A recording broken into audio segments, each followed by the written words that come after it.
S comme Sténobot occident. Le Sténobot occident est un insecte. Il vit dans la famille des Acridiidae.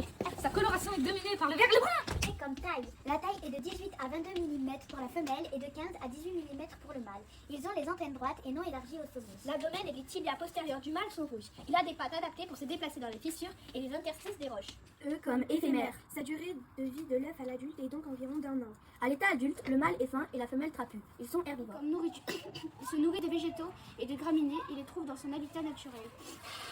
Il coupe les feuilles avec ses mandibules arbustes. Il peut adapter son régime en fonction des ressources disponibles. O comme ovipare. Le mâle attire la femelle par un champ, la stridulation. Lorsqu'il s'accouple, le mâle transmet des cellules qui fécondent les œufs. B comme basse température. La femelle pond 20 à 50 œufs qu'elle met dans la terre qui est plus fraîche.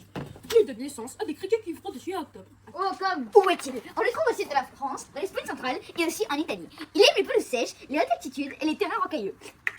Pour le préserver, il faut protéger les habitats rocheux et secs en réduisant la perturbation humaine comme L'exploitation excessive des sols ou la destruction des roches. Il faut aussi préserver la biodiversité locale. Hyperadaptation. Il est un indicateur de clé de la santé des milieux rocheux et secs. Il sert de proie à des prédateurs comme les araignées et les oiseaux insectivores qui contribuent au recyclage des nutriments de son écosystème. R comme ressources. Le Sténobot occitan et l'arciptère provençal sont tous les deux des criquets qui se ressemblent beaucoup. Même habitat, même écosystème. Mais ils jouent des rôles complémentaires dans l'équilibre de leur écosystème. E comme en conclusion. En conclusion, le Sténobot occitan est un insecte essentiel aux écosystèmes rocheux et secs. Son adaptation aux conditions extrêmes sont requiers dans l'équilibre écologique.